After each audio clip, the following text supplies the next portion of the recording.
You noticed, Wes, I saw you with the coat. You look so good. I decided I had to go put one on too.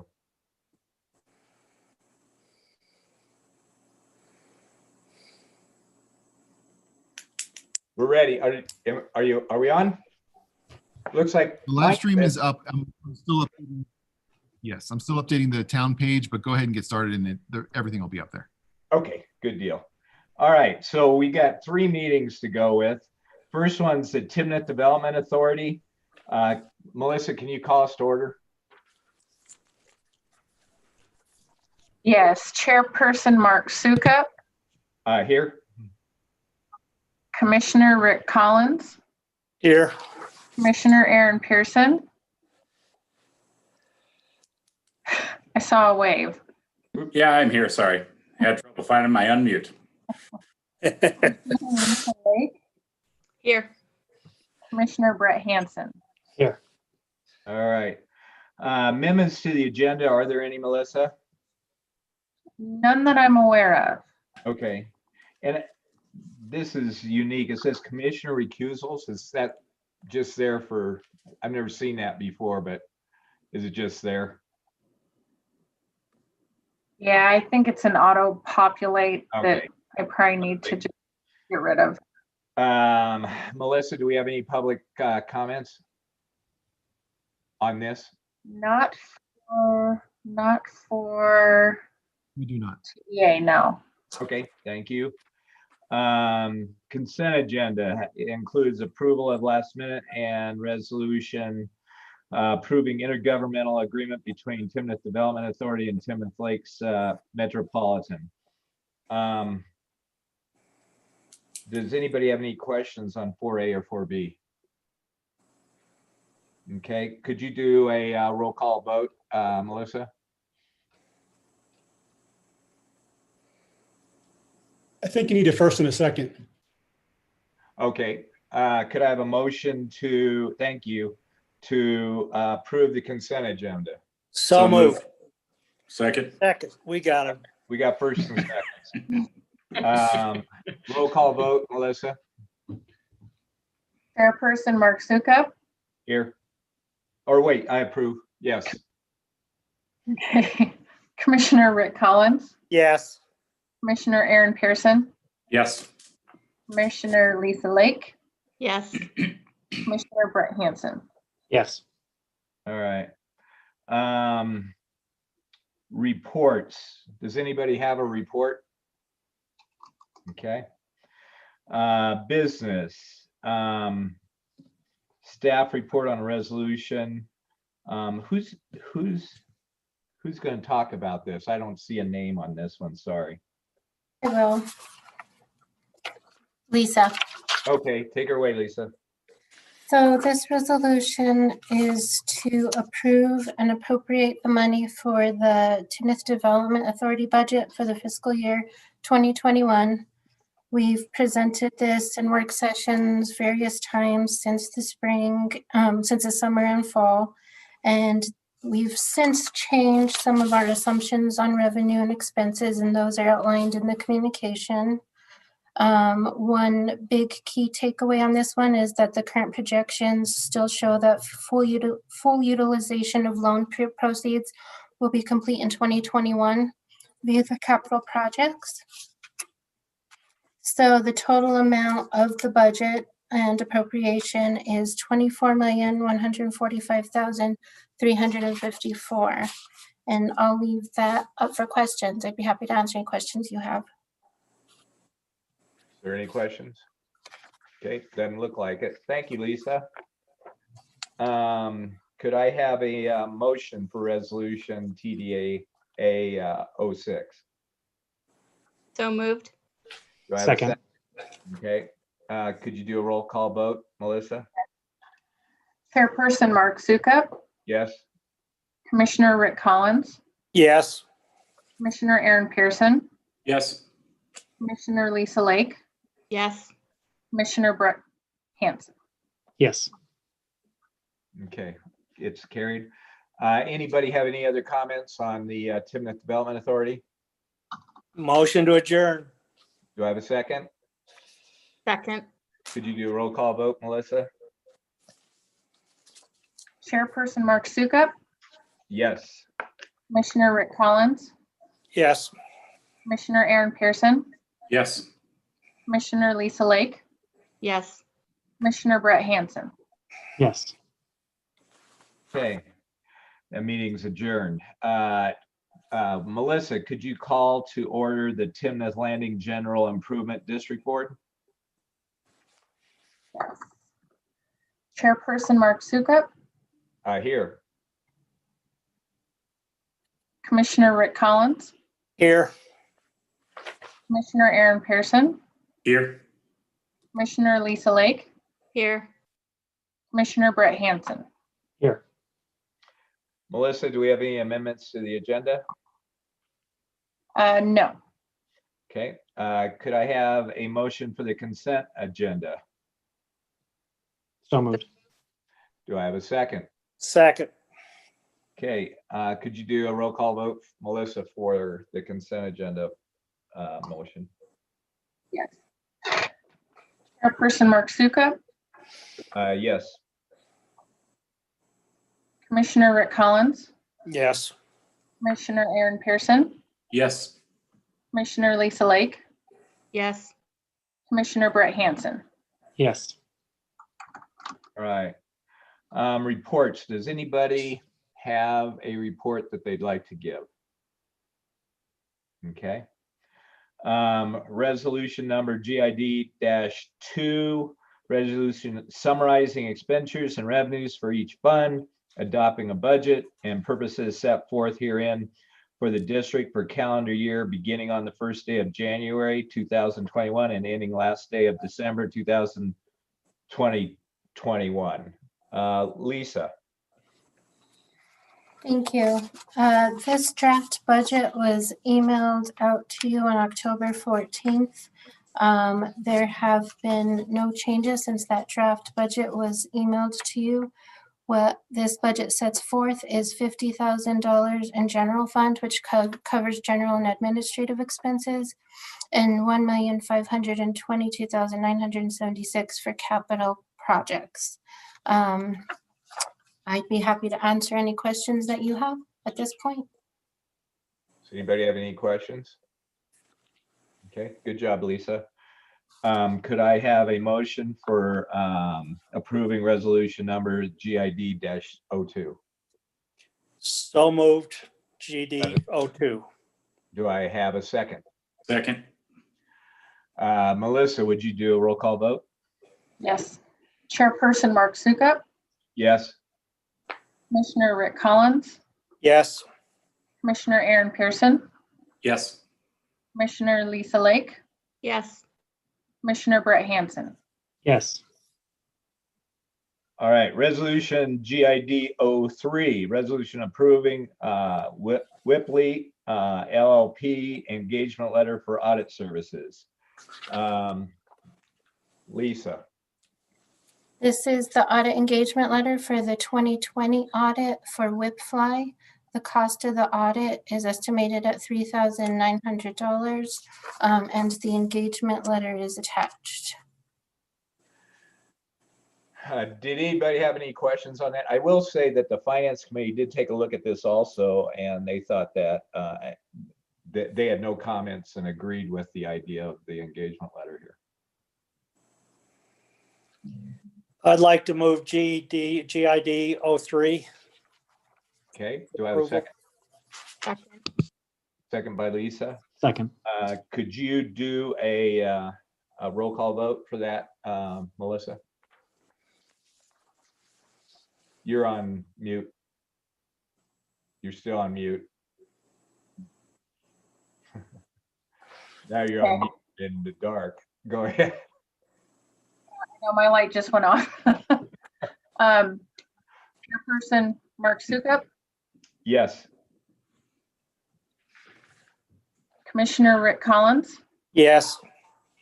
Commissioner Aaron Pearson, Yes. Commissioner Lisa Lake, Yes. Commissioner Brett Hansen. Yes. Okay. Do anybody have any comments or questions? Could I have a motion to adjourn? So moved. Do I have a second? Second. Melissa, could you do a roll call vote for adjournment? Yes, Chairperson Mark Sukup, Yes. Commissioner Rick Collins, Yes. Commissioner Aaron Pearson, Yes. Commissioner Lisa Lake, Yes. Commissioner Brett Hansen. Yes. All right, Timnath Town Council meeting. Melissa, would you call to order and roll call? Yes. Mayor Mark Sukup, Here. Mayor Pro Tem Rick Collins, Here. Councilmember Aaron Pearson, Here. Councilmember Lisa Lake, Here. Councilmember Brett Hansen. All right, Wes or Melissa, do we have any amendments to the agenda? None that I'm aware of. None that I'm aware of. All right. Brian or Melissa, do we have any public comments? I don't have anybody signed into the meeting for public comment. I did have one person who was interested. I sent them the information earlier this afternoon around 4, and I have not heard back from them. Okay. We also got 3 letters. Do we need to do anything about those that were for public comment? No, I will include those in the finalized minutes. Okay, thanks. And everybody got those, I assume?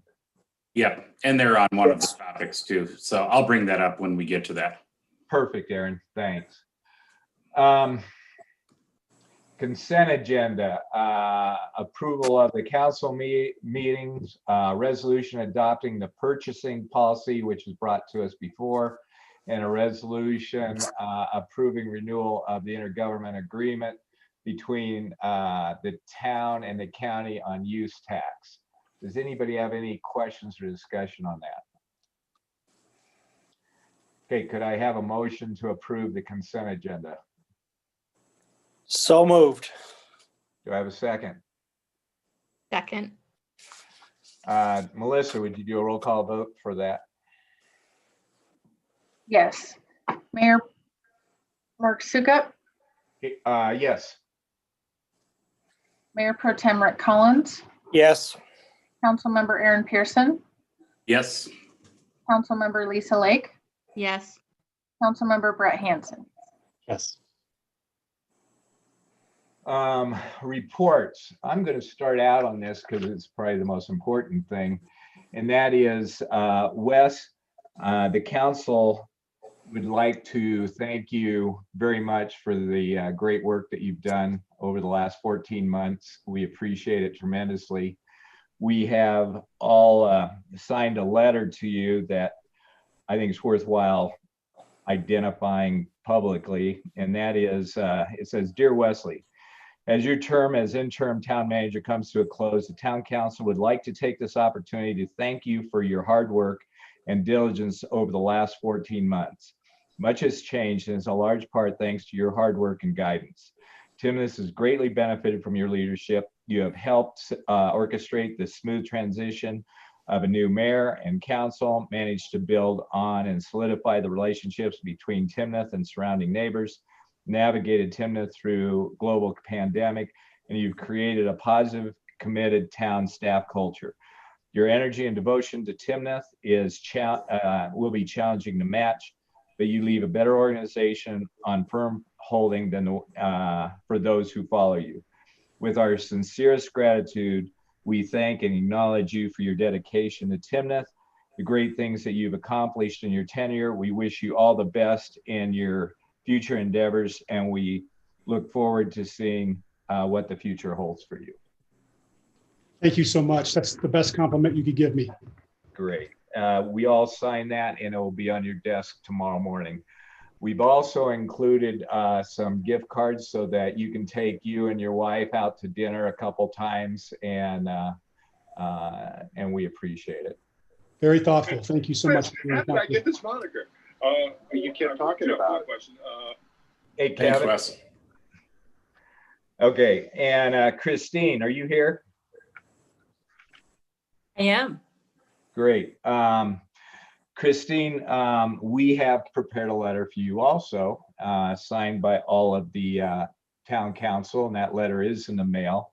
But I'd also think it merits reading that. And it says, as your new adventure into retirement begins, the town council would like to express its sincere gratitude for the outstanding job you've done as Timnath's finance director for the past 8 years. You have been an integral part of Timnath's growth, and your guidance throughout that process has helped ensure the town's financial stability. Your energy, commitment, and attention to detail will be challenging to match, but because of it, you leave a solid organization behind for those who follow you. With our deepest appreciation, we thank and acknowledge you for your dedication to Timnath. We wish you all the best in your retirement, and we look forward to hearing about what the future holds to you. Thank you. I really appreciate those kind words. So we're sending that, and also we got a gift certificate so you can take you and your husband out to dinner too. Thank you. Yes. That is all I had. Other council reports. I know, Aaron, you're going to be going on board here later with a resolution, so that's probably going to take part then. Does anybody else have any things you'd like to comment on? Okay, no. Finance report. Excuse me, I'm sorry. Municipal Financial Advisor RFP. Just as a way of background and remembrance, about 4 meetings ago, the council asked the finance committee to come back with an RFP for a municipal financial advisor. We had a lot of effort put into that and came up. It's been reviewed by Robert Rogers from a legal standpoint, and it passed unanimously in the finance committee as something to present to the town council. This doesn't require a vote or anything. It's just to identify that we're going to be putting out an RFP for that position based on a directive of the council. Okay. Engineering report, Don. Whoops, I'm sorry. Just a sec. I skipped one. Finance report, Lisa. I don't have anything to add, except I do have the October sales tax numbers, and those are still tracking at 16% year to date, just as they were in September. And I'd be happy to answer any questions if anyone had anything on the finance report. It looks like nobody has. Thank you, Lisa. Don, I know you have a couple comments on the engineering report, so go ahead. All right. The only thing there was a couple of things I wanted to point out. The 3 Bell Railroad crossing, you might see that it's under construction. It was supposed to be completed at the end of this week or a little bit before. We got word that it's going to drift into next week, probably the middle of next week, because some materials were delayed, but it will be finished here in the very near future and in time for us to submit our quiet crossing information on schedule. So that's there. With that, I'll ask for any questions. I've added the let's just say street sweeping policy, the draft of it. If anybody has any questions about that or anything else in the report, I'm happy to expound on it. Thank you for including the street sweeping policy. I think we had asked you for that to come back, and it looks great to me. I don't know if anybody else has any thoughts on that, but I'm seeing nods. So yeah, so I'm seeing nods all the way. Oops, Lisa has a comment. Go ahead, Lisa. Well, first, Don, I just want to thank you for your consistent work with the railroad company and CDOT on the I-25 piece as well. I know that those have been a long way coming, so thank you for just continuously trying to push those through. And then as far as the street sweeping, I was just wondering, I know weather is unpredictable and we can't always plan on that, but is there any plans to have a somewhat consistent schedule with street sweeping so that we can encourage cars to not be parked on the roads when the street sweeper is going through? I know that when there's cars parked, they do go around them, but usually then it kind of leaves the mark of debris kind of there. So I didn't know if there was a way to have a somewhat consistent schedule so that community members could know. Yes, we are. We're, as you know, we're still learning as we go with some of this. We have contacted and reached out to all the trash vendors. So we're trying to have all the times that we go try to sweep, not at the times trash baskets and buckets are put out. That's our first priority. Once we have a little better understanding of what we can do and how we'll do it, we'll be getting with Kim. She's going to field this on the fly to try to help us in reaching out to people like within the next week of when we wanted to do it, and so different neighborhoods can start to understand. They can look on the website or get information about this when we're going to be there within the next, let's say, 4 to 6 days. And when we have a little better understanding of how we're going to do it, then we'll get with Kim and we'll get that messaging out there. That's great. Thank you. You're welcome. Anything else for Don? Don, I just wanted to also say thank you for being on top of that railroad. I mean, we've been asking about this thing for 5 years and you guys just keep going and finally it's here. It's too bad the railroad's delayed in getting this complete, but hopefully it'll be done here in the next week or two and we'll be good to go. Yeah, I look at the railroad as our test in perseverance and patience. And so you got to try to find a silver lining in all this stuff. It's really difficult with the railroad and CDOT and other people like that, but we are looking at it that way. I'm just wondering how many times it'll take me to go through that intersection before I stopping. There will be no stop sign, so that'll be interesting. Yeah, I think we'll have that for some people, but it's generally easier to stop stopping than start stopping. So we'll see. Great. Anything else for Don? Okay, anything you got, Don? No, I don't think so, Mark. I think we're good. We're getting ready to go into the winter. Our truck was ordered and we should have it, just so everybody knows, before September of next year. So everybody's excited about that. We'll get it before the snow season for sure. All right. Community development report and police staff report. I didn't see anything new on there other than what's normally there. If I'm incorrect on that, Terry or Matt, tell me. We're good. Okay, Yep, mine's good. Unless you have any questions, I'm happy to answer them. great, thanks. Business 7A, ordinance number 14, series 2020, a public hearing and ordinance amending the town budget for the 2020 budget year.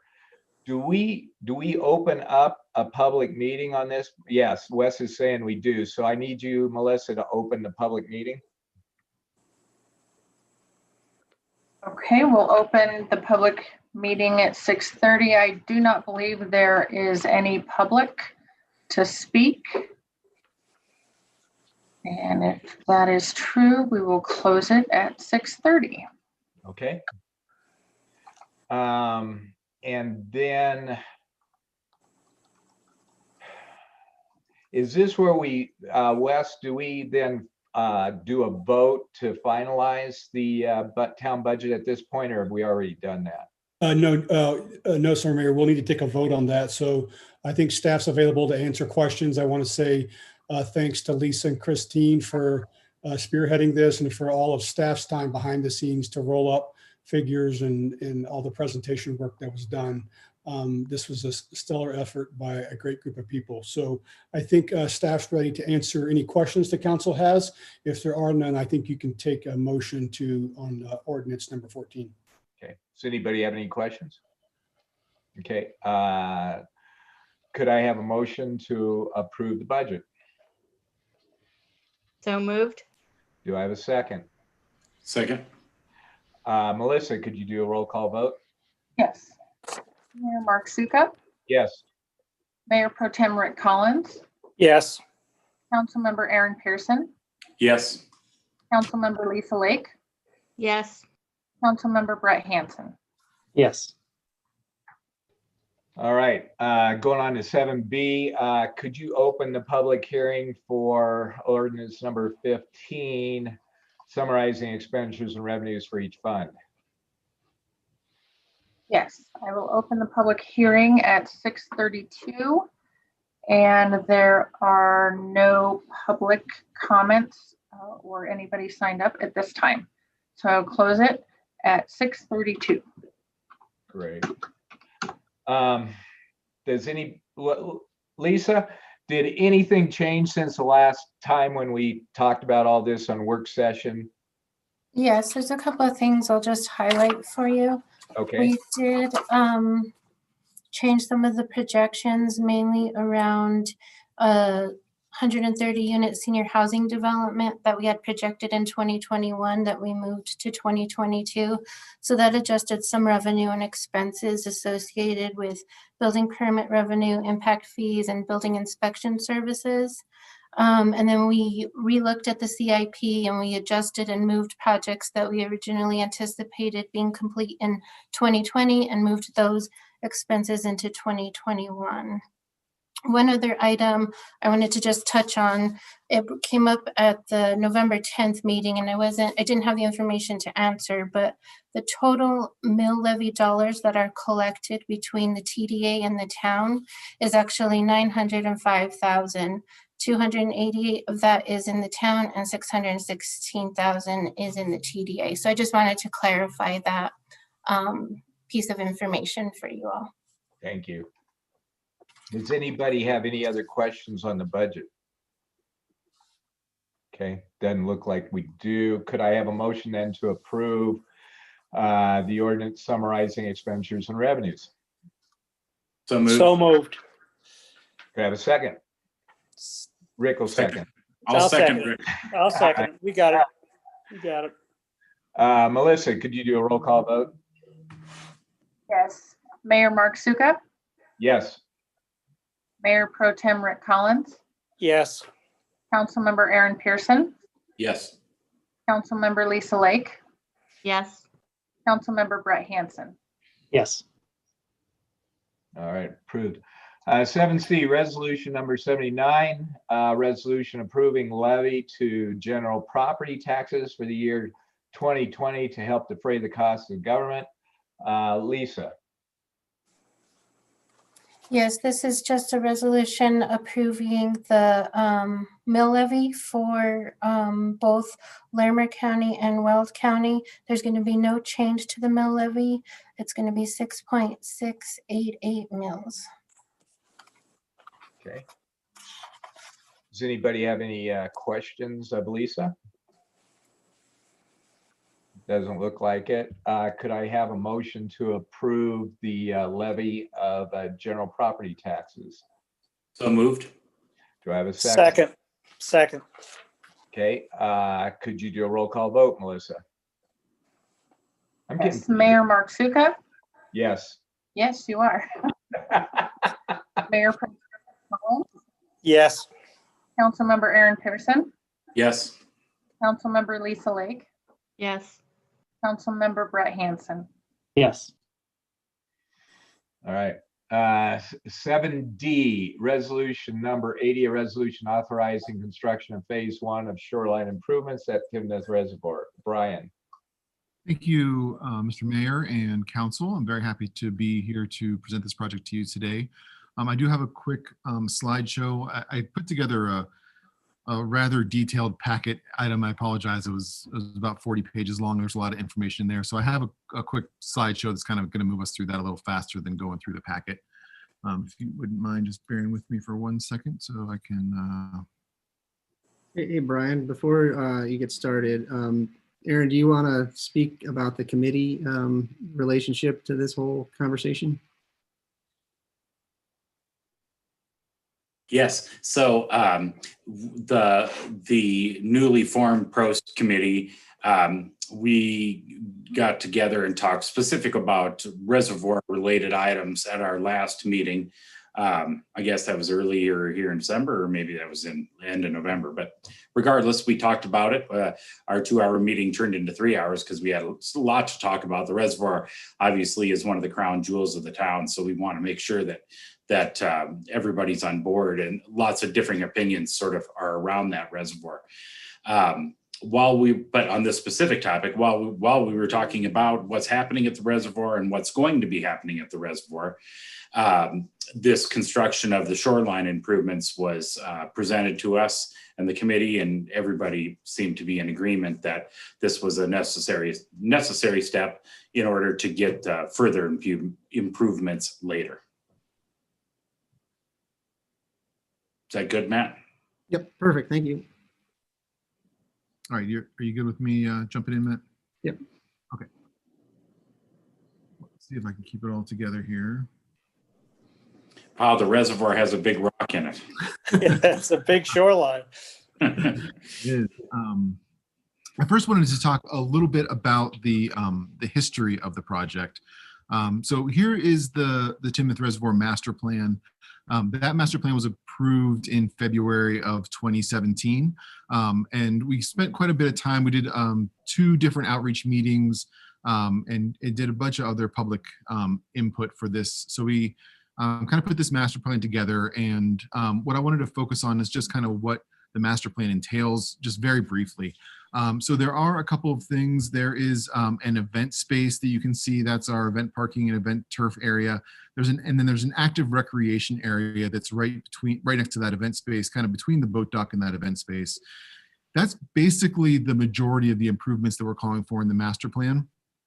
There is outside of that, there is a trail that we're showing that kind of runs the perimeter of the reservoir. And then these little orange dots you can see around here, those are passive amenity areas. So those are probably a single shade structure with a picnic table, or could be a shade sail with a bench underneath it, or maybe we're just designating some viewing areas with some interpretive signage, but very low impact.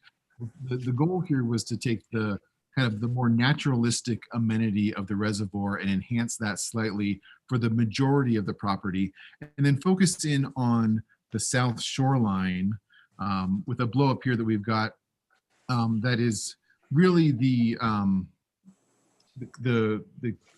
sorry, that's the wrong image in there. This is the original master plan before we had updated the event space to being over here, but you can see that it really calls for this active recreation area right along the shore.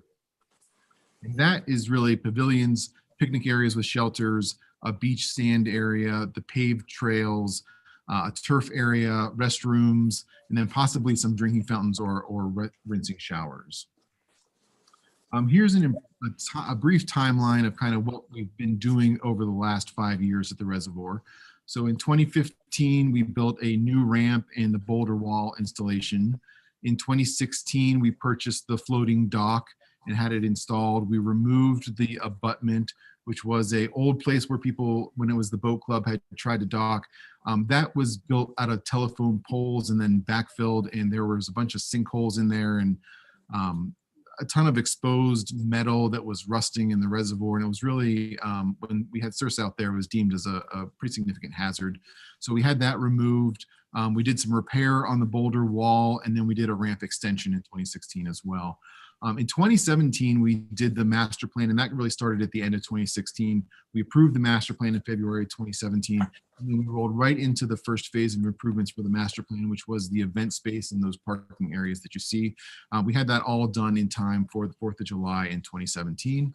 In 2018, we made a couple improvements or some repairs to the parking lot and the swale that takes a bunch of runoff along the road. We installed the main gate out at County Road 40, and we did some tree removals. 2019, again, pretty a small year. We incorporated the guard shack out there for our reservoir attendants. We improved the fireworks pads, and we did a bunch of geotech testing out there in preparation for the 2020 design work. And then in 2020, we've really just done the design work and the bidding, the RFP process for 2021. Now I'm going to focus on the 2020-2021. So there's two phases of this project for 2021 construction. It's actually, hopefully we'll actually start in 2020. So the phase one is really just that wall construction. We'll touch on those details a little bit later. And then phase two is kind of the rest of those amenities that we talked about when we looked at the master plan, the parking improvements, the sand beach area, concrete trail, shade structures, picnic areas, trees and turf out there, a restroom building, and then a small playground. As that design develops, we'll be back in front of the council to talk about what we're planning on putting in there and then what we think the associated pricing of that's going to be.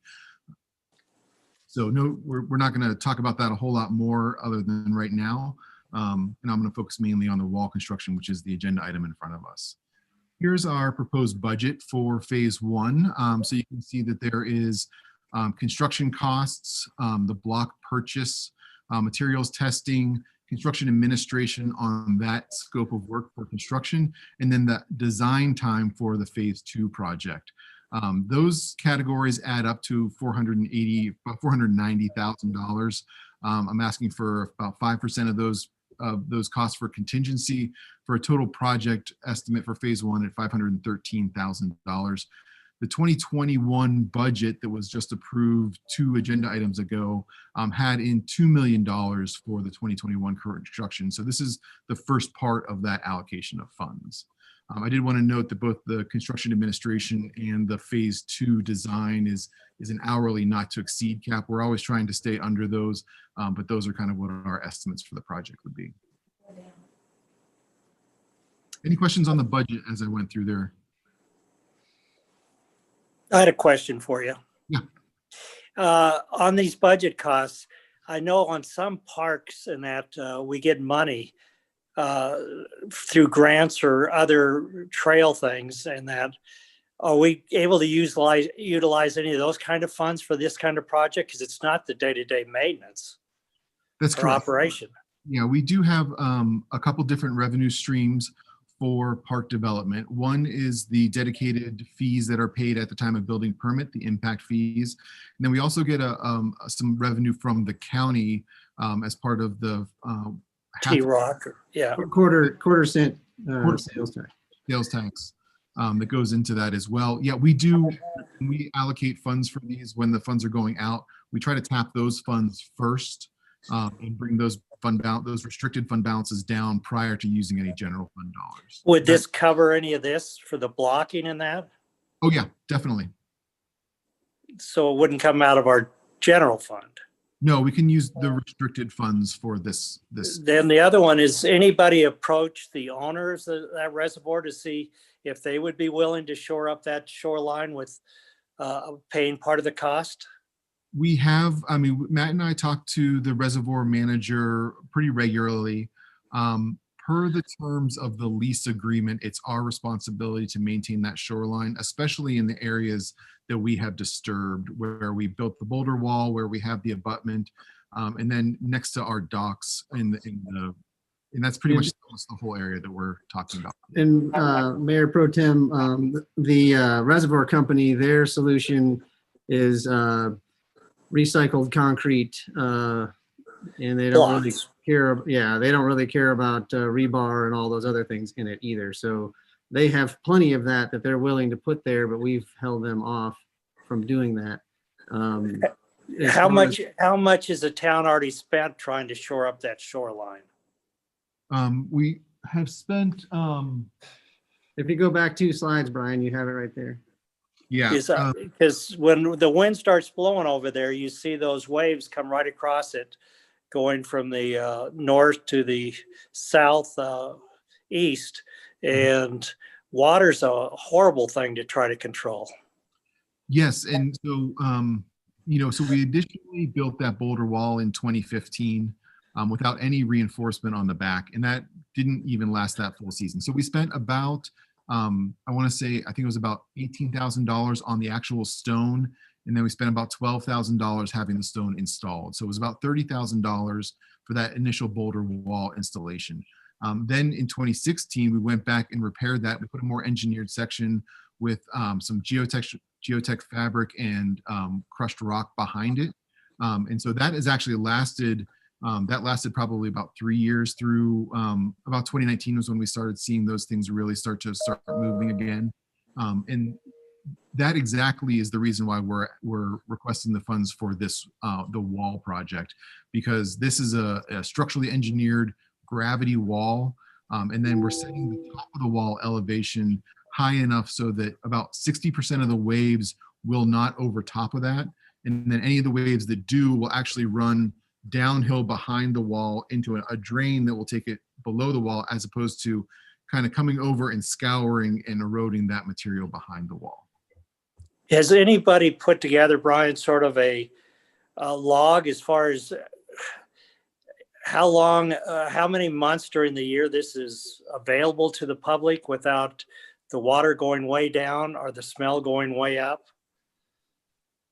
Well, yeah, I mean, maybe you can speak to the. Yeah, so, I mean, it becomes accessible in this past season. So I track, with the help of a ditch company, all the inflows and outflows to the reservoir. And a lot of it depends on the snowfall and rainfall events that we get to see where the water level is. But it generally is full in around March timeframe, and then they drain it down over in July, August, and it is the lowest in probably the end of October, November timeframe. They can start refilling in November. So we have. I know it gets pretty stinky, and I also know that you've got those stairwells going down into it. And then I'm saying, as the water starts to go down, all you've got is mud out there. It's actually interesting. Right now it's dry, and when there is a period of time, you're right, Mayor Pro Tem, yeah, when the water does recede, it's kind of a little mucky, but as it dries up, people walk out on there all the time. It's kind of a sandy area ish. There's kind of a transition period between when it's the high water to where it's far enough out where it's dried up. Have we had any public meetings to go over this thing within the last year or so? This sort of came out of left field. I'm just not that familiar with it, and I'm trying to see how many dollars we're talking about over the next 5 years, and what's the return on that investment.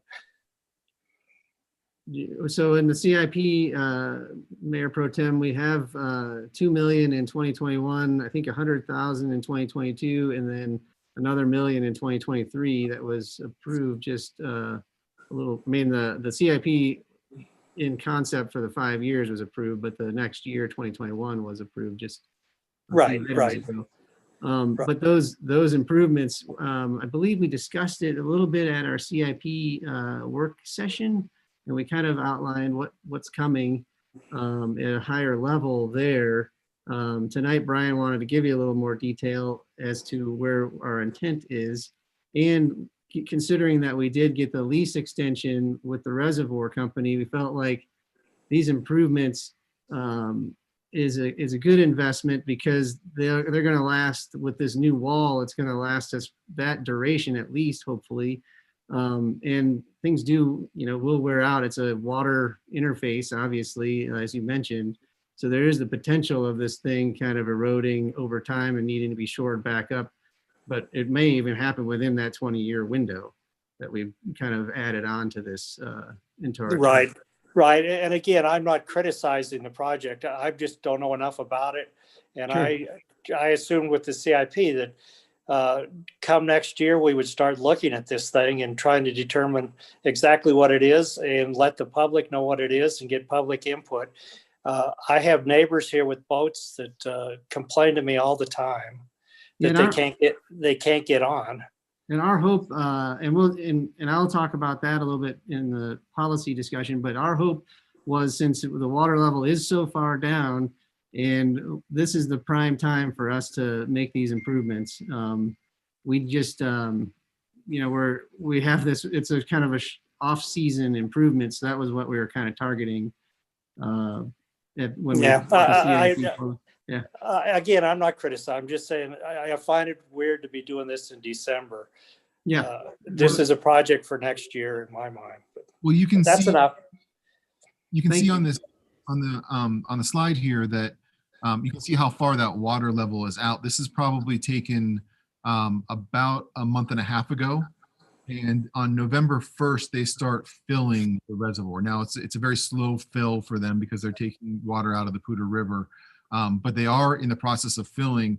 And our window for construction here is really until about mid-February, where that water level will start to inundate the bottom of the soil that we're trying to work in.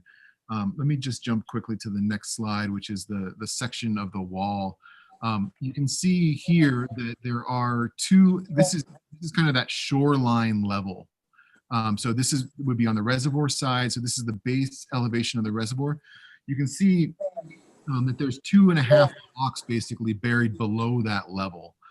So we're really trying to get this in before that water starts coming up into the elevation where we're going to be working, because we're going to excavate down an additional about an additional foot underneath these blocks. These are about 18 inches in height each one. So there's quite a big trench that goes in there, and that water, as it's filling the reservoir, it's a very porous material. So that kind of inundates out into that subsurface. So we really have a fairly short window to be constructing these improvements before they either A, are not possible, or B, become incredibly expensive because you're trying to build a dam out there beyond where you're working to protect from the water there. So I agree, generally park improvements are happening more towards the middle of the year. We start in the spring and try to get the good summer building season through there, but these particular improvements are really geared towards this season, where their water level is down significantly. Did that answer your question, Rick? No, that's fine. Thanks. We do have, and Brian, you're going to go into a little bit of the timeline now on the purchasing the block and all that. Yep. Yeah. So let me just jump there. So this is the final wall layout you can see. So it runs basically along the existing shoreline. Here is the first set of stairs and the second set of stairs that Mayor Pro Tem had mentioned. I did want to point out that there is quite a bit of undulation in this wall.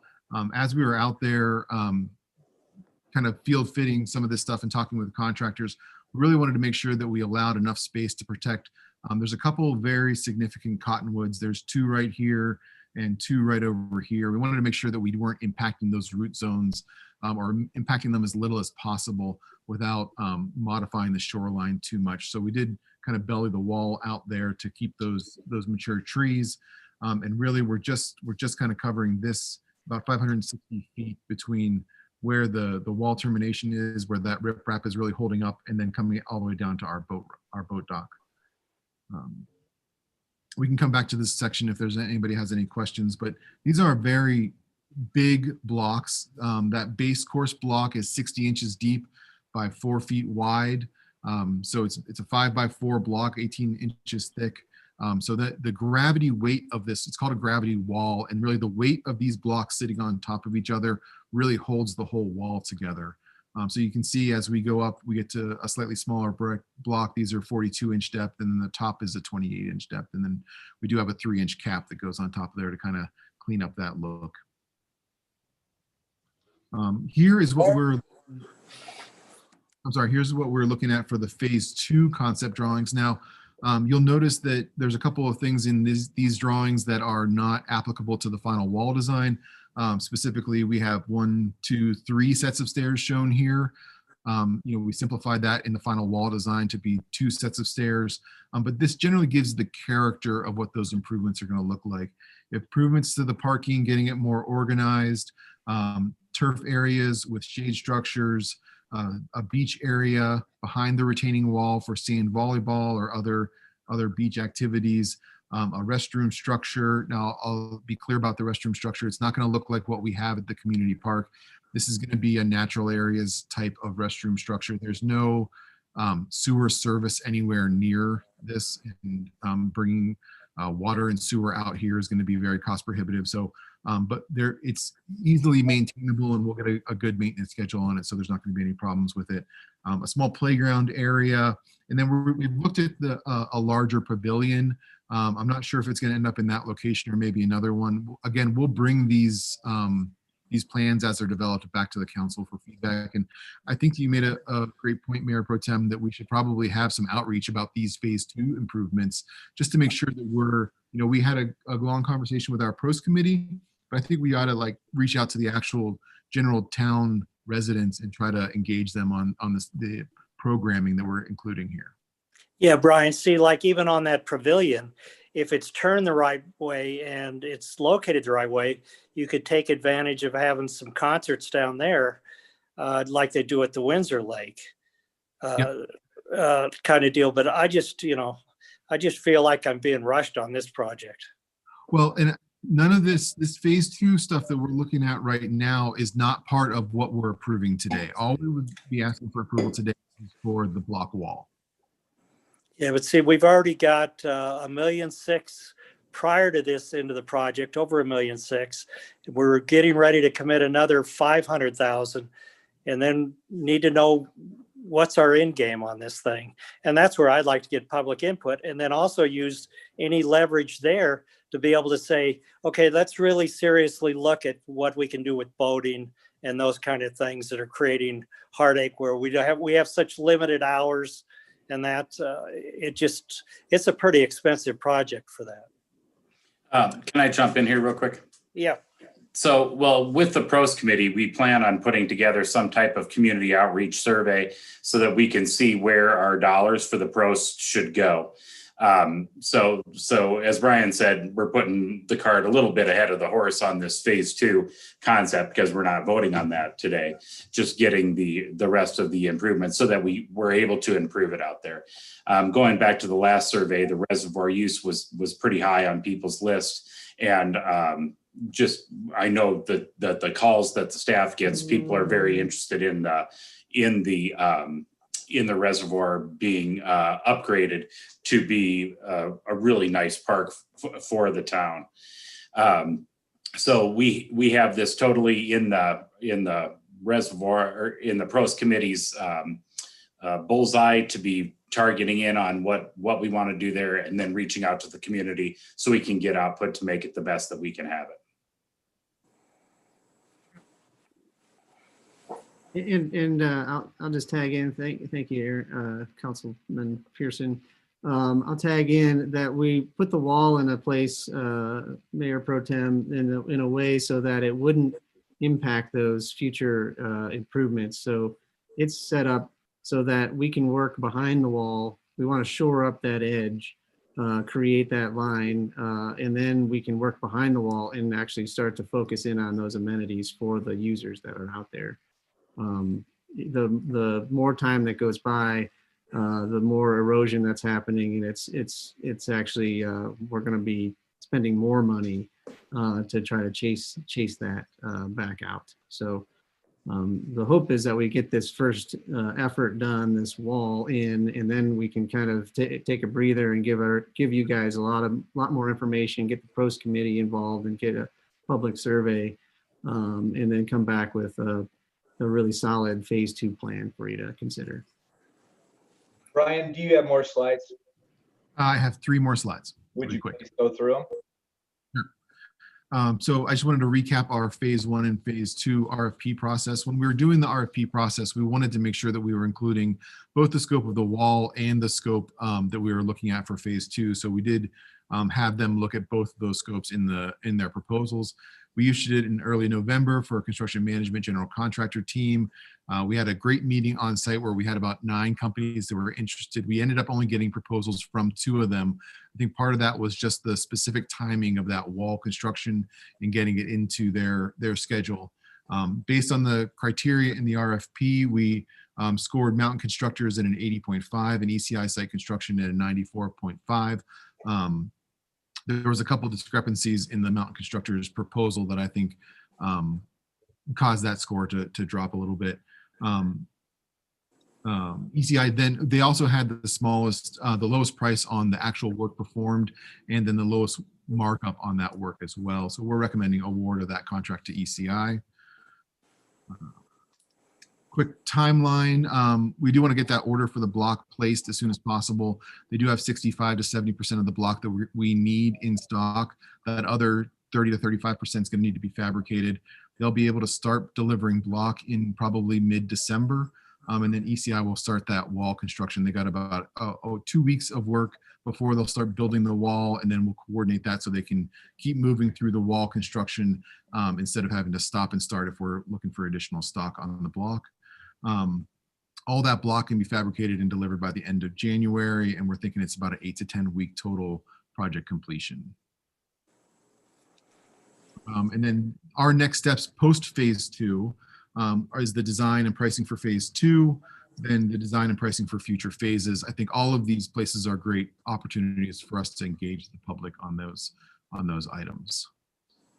And I'm happy to go back to any slides in the presentation or take any questions from anyone. Mayor, I have another question.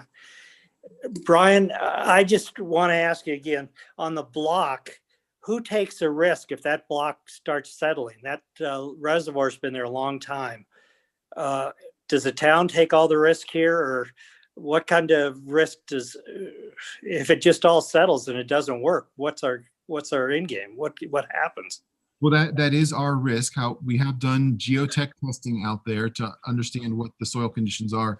You can actually see in this section here, this line right here is the elevation based on our geotech bores where the clay stone, like a solid clay stone, starts down there. So really, these bottom 1.5 blocks are sitting on bedrock with a small base course underneath them. So unless we get into some other material out there as we're constructing the wall, I think there's probably a pretty small chance that there's going to be a significant amount of movement. There's going to be a little bit of movement with this type of wall anytime you build them, but not enough to damage the integrity of it. We've also had a structural engineer design this wall for us, and it took into account all the weight loading factors, the drainage behind, we analyzed the wave shore action. There were a lot of layers to going into this. The contractor has some responsibility in the fact that it's, there's probably if it fails within a year, we'd have some kind of recourse in that regard. But after that point, we've, taking on the risk for that. Okay, well, I've got several comments on this. First off, before I start, I want to be very clear. I'm 100% behind phase 2. I think, and phase 3 and the trail around the reservoir. I think it's clear people want that, and how it gets designed is not something I'm going to be concerned about. And I'm 100% behind it. I am 100% behind the building of this wall. And here's the concerns that I have. First off, the RFP process was hurried, and you identified that you hurried the process and were only able to get 2 people to bid on this. This erosion's been going on for 30 years. And 1 more year of erosion isn't going to at all hamper this project. Secondly, this could have been brought to us in June or July, and an RFP process that had plenty of time to go through and to fruition, and it wasn't. I don't think it's good practice, and we as stewards of the town's money should be flippant on a hurried project because it wasn't done on a timely basis. The second thing I have a problem with is I talked to 2 reservoir managers, and those 2 reservoir managers said, "What are you guys doing with the reservoir?" They said anything inside a dam, inside the wall, is always the responsibility of the lessor, that being the reservoir company, never the surface owner. We are going inside the dam and fixing stuff that, in fact, the reservoir company should be doing, not the town. The reservoir company will absolutely make sure that that dam stays stable. They'll absolutely be sure that there's no erosion going on their dam, and they will make sure that it gets taken care of. And this isn't a company that doesn't have the money to take care of it. These are millionaire Eaton farmers that are the owners of this water, and they definitely can take care of it. In fact, I got laughed at by one of the reservoir managers when I told him about this. He said, "You know what they call you guys out in the plains, a bunch of city slickers who don't know what they're doing." And I have a tough time with us fixing a dam that is, and the abutments inside the water area. It was already mentioned that, and I took a look at the lease. The lease is very clear that anything inside the operation of that reservoir is the responsibility of lessor. We are not responsible as lessees. And in fact, if we do work as Mayor Pro Tem Rick identified, we are subjecting ourselves to potential liability from these reservoir people. And so in doing this project, we not only are doing something we shouldn't be doing, but we're also exposing ourselves to liability on it. I've walked around this reservoir twice a week for the last 6 months, and I can tell you I am going to repeat, I have never seen anybody on the inside of the dam, ever. Everybody walks around the trail around the reservoir. They do not go down into the mud flat, which is really what it is a mud flat.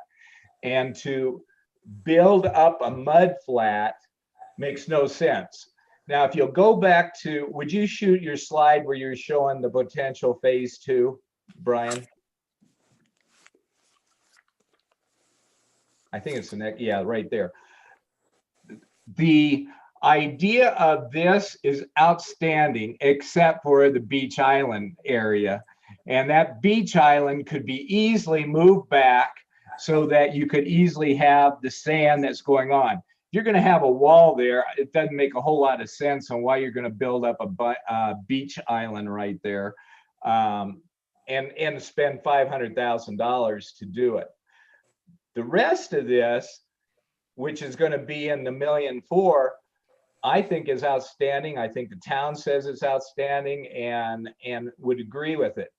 But everybody that walks this reservoir, everybody that I have seen in the last 6 months that are around this reservoir, they use it as a trail around the reservoir. They never go inside or swim there for the very reasons that there's not enough water in there till April.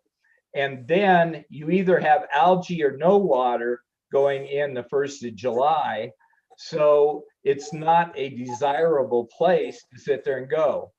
Now, even that said, I still think we build this up and because once the water's down, actually sitting around beside it and watching the ducks and stuff makes tons of sense, but not to go out and play in the mud flat, which is all it is. It's a mud flat. I'm totally for getting the trails around this as soon as we can. I think that's a great concept. And from the people that I've talked to, that's exactly what they'd like to see. but because we're putting our nose where it shouldn't be, because we don't have an RFP process that was run with enough time to get full good bids on it, because we are subjecting ourselves to potential liability, because we're going inside area that we don't own, I am not for the wall. I am for the rest. I am not for the wall. Can I just briefly respond to a couple of those points? Sure you can. Sure. First, on the timing of the RFP, at our CIP work session, we were directed not to proceed with any improvements or work there until we had negotiated a lease extension. So that lease extension wasn't approved by the ditch company and our council until mid-October. So at that point, we proceeded with putting the RFP together as quickly as possible to try to capitalize on this current construction window. And I understand that, Brandon. I'm not faulting at all you for doing that. What I am saying is this construction window has passed because of exactly what you said, and waiting for 1 year to do that construction window on a wall, if in fact it's determined to need a wall, it's not going to hurt anything. We are not going to have the whole, if there was a danger of enough erosion that it would take away enough land that the ditch company couldn't fill their water or in a dangerous spot, they would fix it themselves. Okay. The second point is that we're not touching any of their dams. Their dams are located outside of the scope of these improvements. You know, we've talked about the shoreline responsibility quite a bit. And yes, the reservoir company is willing to go in and shore up that shoreline. However, we've spent 5 years trying to clean this up. When we first started going out there, there was all kinds of rebar and rusted metal and other very hazardous objects incorporated with the rebar, with the riprap that they had put in, which is basically just demoed concrete from other projects. So I think that while we can allow them, I mean, we wouldn't allow them, it's their property, they can do whatever they want with it. While they would be willing to come in and do that, I don't think that's going to present the interface between the reservoir and what we're showing it, excuse me, in phase 2, safely for the residents.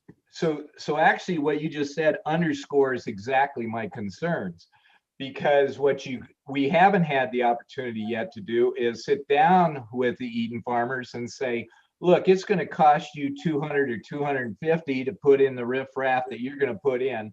We're going to put in something nicer and potentially better, and it's going to be $500, and get the $200 or $250 from them. So instead of us paying for the whole cost, we get them paying for some of the cost.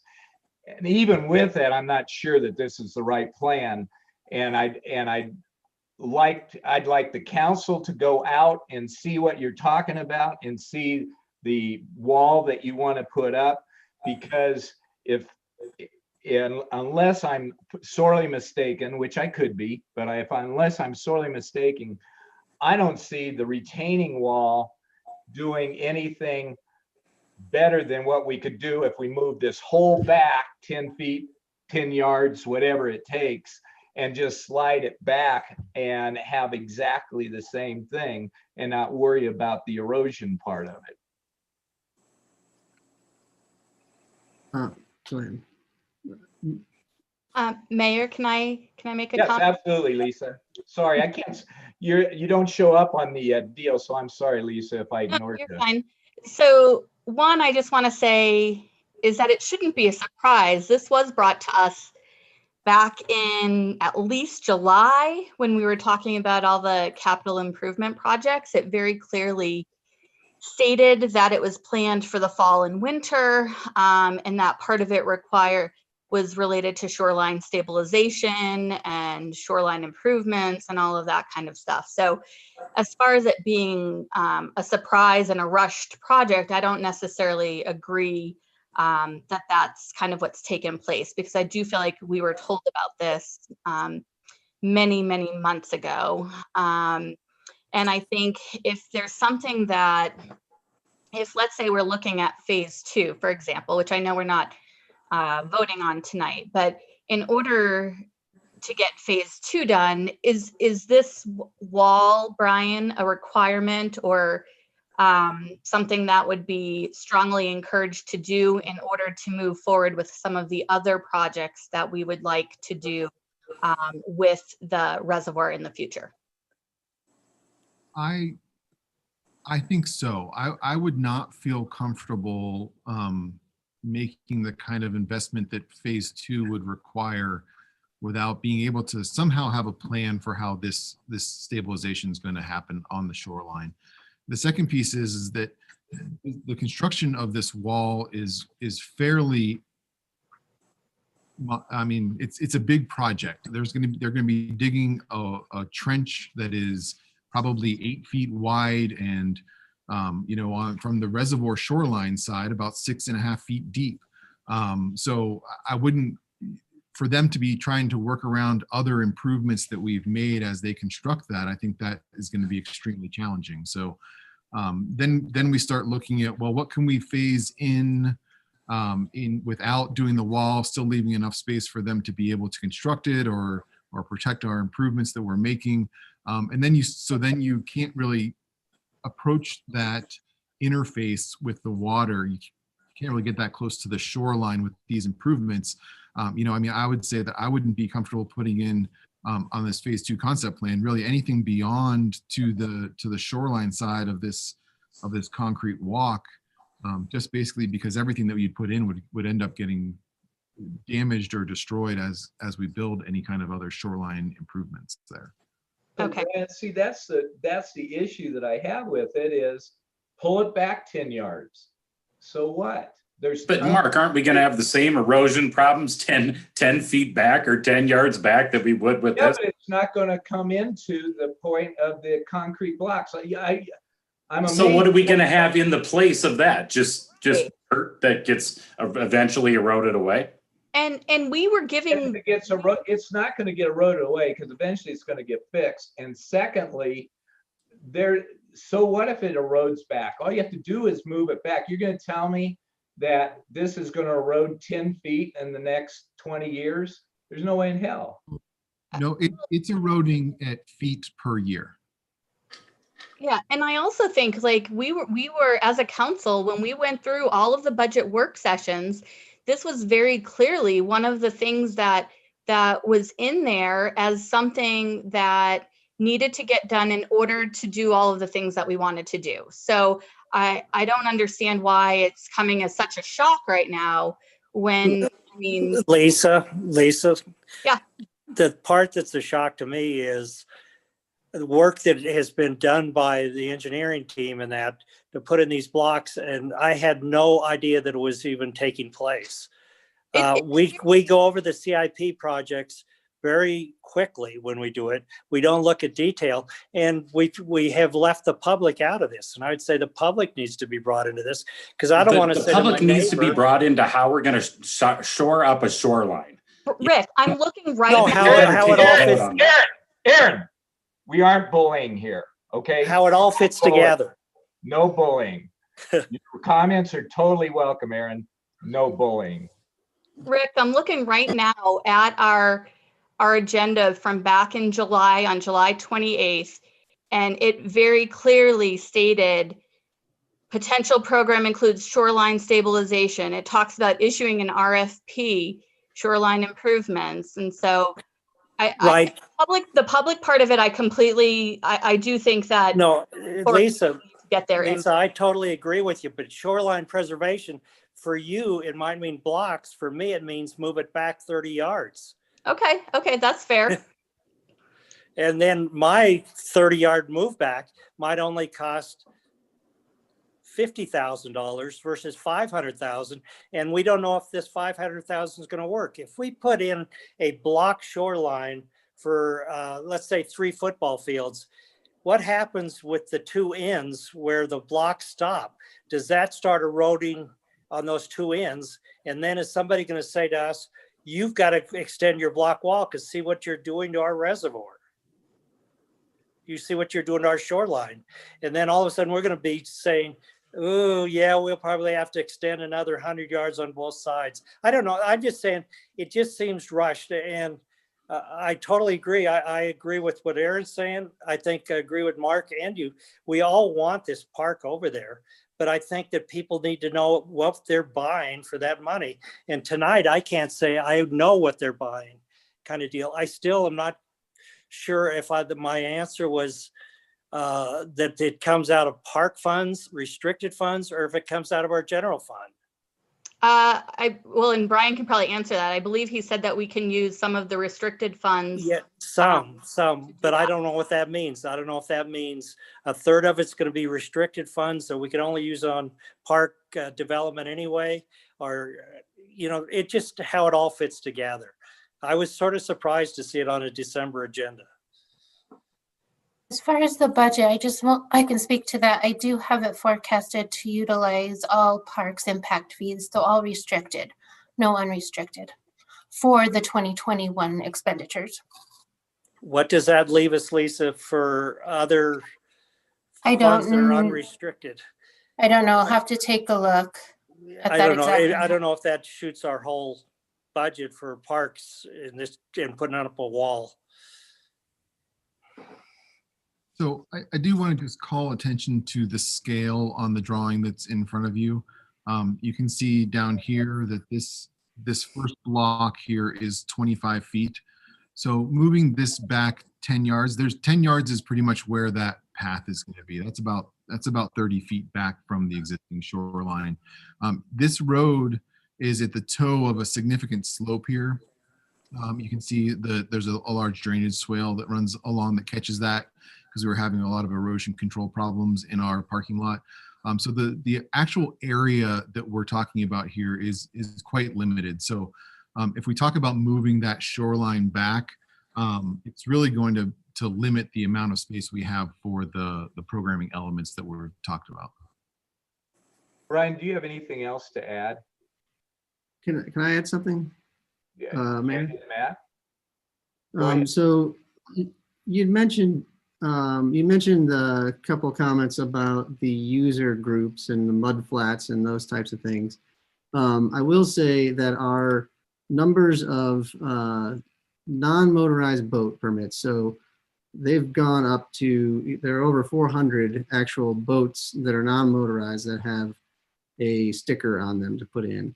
In most of those boats, so probably over 350 are either stand-up paddle boards, kayaks, canoes, things that are launched from kind of a shoreline aspect. So that was another reason for these wall with the stairs in it, so that you could take a stand-up paddle board and put it in and come out and just paddle around. And I have seen personally, and my reservoir attendants have reported to me, many people that use it recreationally. They don't swim necessarily, but they're stand-up paddleboarding, and they do fall in, and I've personally seen them fall in swimming around out there. So there's a lot of users, and I'm not contesting what you said about people getting out there in it.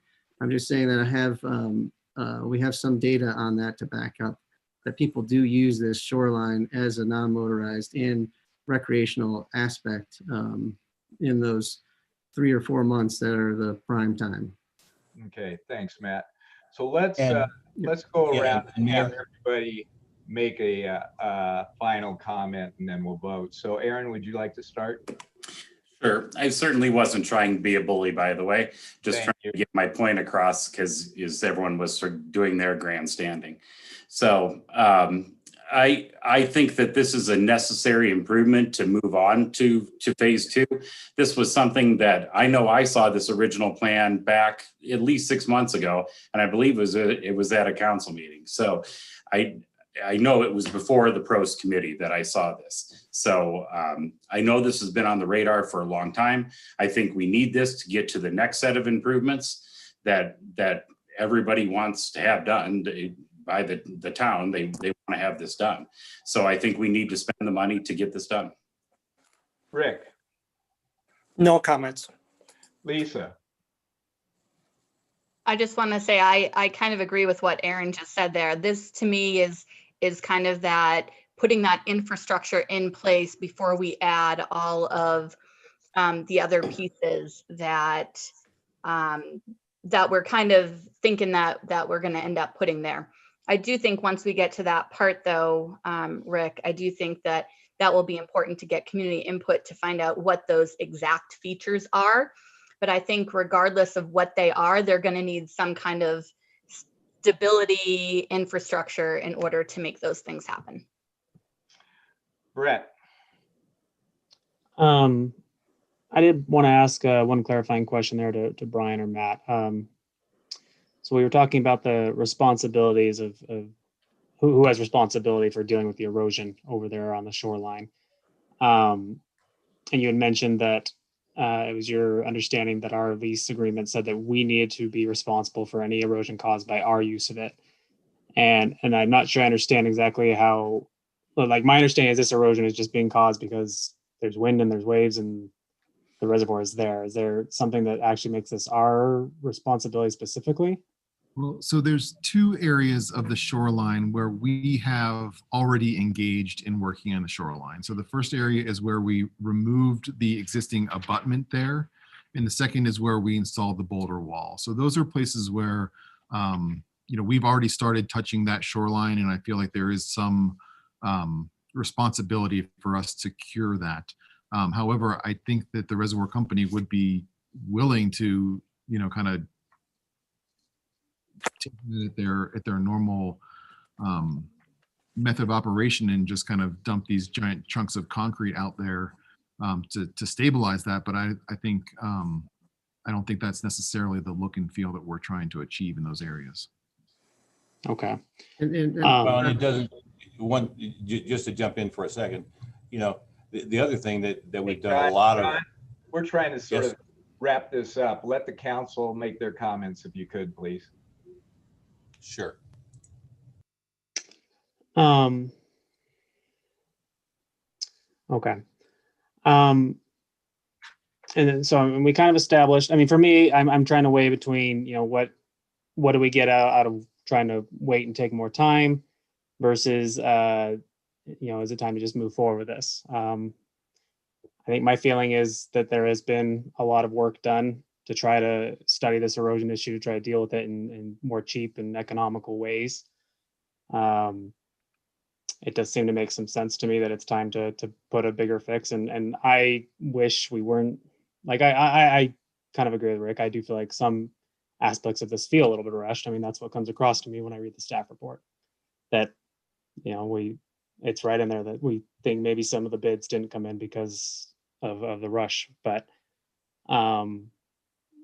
do I think we'll save a substantial amount of money if we wait another year? I'm not sure that's the case. And if it eats up several feet more of shoreline and we have to redesign things, it just seems like we might be chasing a few dollars. So I am inclined to think that while I don't think the whole process was ideal, I am leaning towards supporting this. So first off, I'm 100% behind the idea of doing a nice park at the reservoir. And I think that stays consistent with the whole town. What my concern is we didn't explore all the alternatives. Have we talked to the Eaton people and see if they would chip in and help on this, first off, which we haven't. Second, is this really the best plan? Why can't we just move this back? And I'm not sure I was given a good alternative of here's what had happened if we move back 30 yards versus here's what happens if we build this wall. I agree that we were told that there's this $2 million was there. I didn't understand, and it's probably my fault, that I didn't understand exactly what the 2 million was for. In fact, in my little small brain, I thought the 2 million would go for a trail going around the reservoir, not a wall. So that's where I came from. unless anybody feels a need to make any additional comments, I would move for a motion. Before you make the motion, could I ask, Yeah. in the thing, it looks like you have the votes to pass it. Do we have a commitment that it'll be unrestricted park funds? Because in the resolution, it just says, I think it says that authorized funding. But I would like it to jive with what we've been told tonight, that there's unrestricted funds for parks, and let them use those funds. Is part of the restricted funds? Restricted Yeah, funds. yeah, the restricted funds, not the town general funds, and not the TDA funds that come over from the town over to the town. I just want to make sure that I totally understand. Rick, you're asking for the wall to be constructed with restricted park funds. Is that correct? Well, that's what I'm asking, where we get that 500,000. Do we get it out of restricted funds, or do we take it out of our general fund? And Lisa, you're saying that the fund balance on the restricted funds for park and capital improvements is greater than that. Exactly. And I've allocated each project to different funding sources, and this one specifically comes out of restricted parks impact fees. Okay, thanks. I just wanted clarification. Okay, could I have a motion? I move to approve resolution number 80, series 2020, a resolution authorizing construction of a phase 1 of shoreline improvements at the Timnath Reservoir. Do I have a second? Second. Melissa, would you do a roll call vote? Yes. Mayor Mark Sukup, No. Mayor Pro Tem Rick Collins, No. Councilmember, excuse me, Councilmember Aaron Pearson, Yes. Councilmember Lisa Lake, Yes. Councilmember Brett Hansen. Yes. Okay, motion passes. Good discussion. I think that's our first 3-2 vote, and I appreciate everybody's input and how it went. Resolution 81, resolution for approving vehicle lease for 6 patrol vehicles. Good evening, Mayor and Council.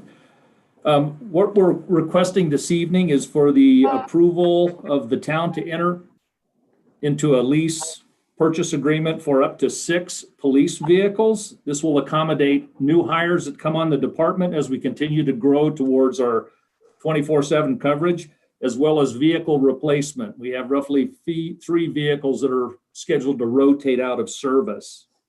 The vehicles are purchased through the state bid process, which enables the town to receive the absolute lowest price for police-style vehicles. And quite honestly, it's a significant amount of dollars that the state negotiates with your major vehicle manufacturers, Chevrolet, Ford, and Chrysler, Plymouth.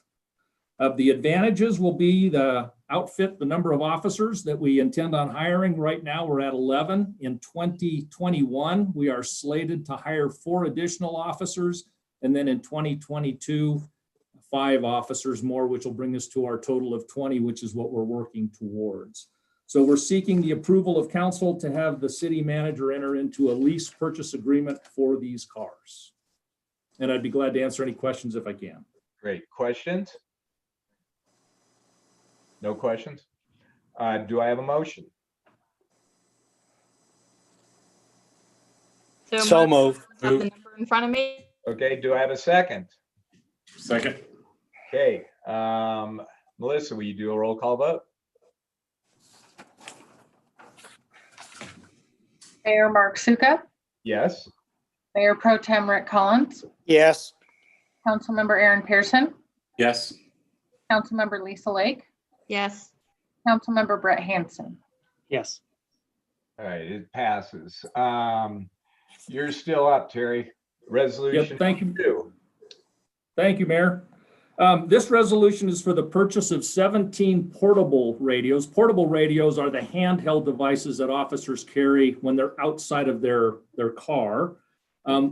the town of Timnath has been fortunate in that the Larimer County Sheriff's Department runs our complete dispatch operation. And as a result, we're somewhat the tail on the end of the dog, and the dog being the Larimer County Sheriff's Department. The Sheriff's Department within the last 18 months has moved towards, I'll call it a new radio and a new radio system that has capabilities of additional channels as well as encryption.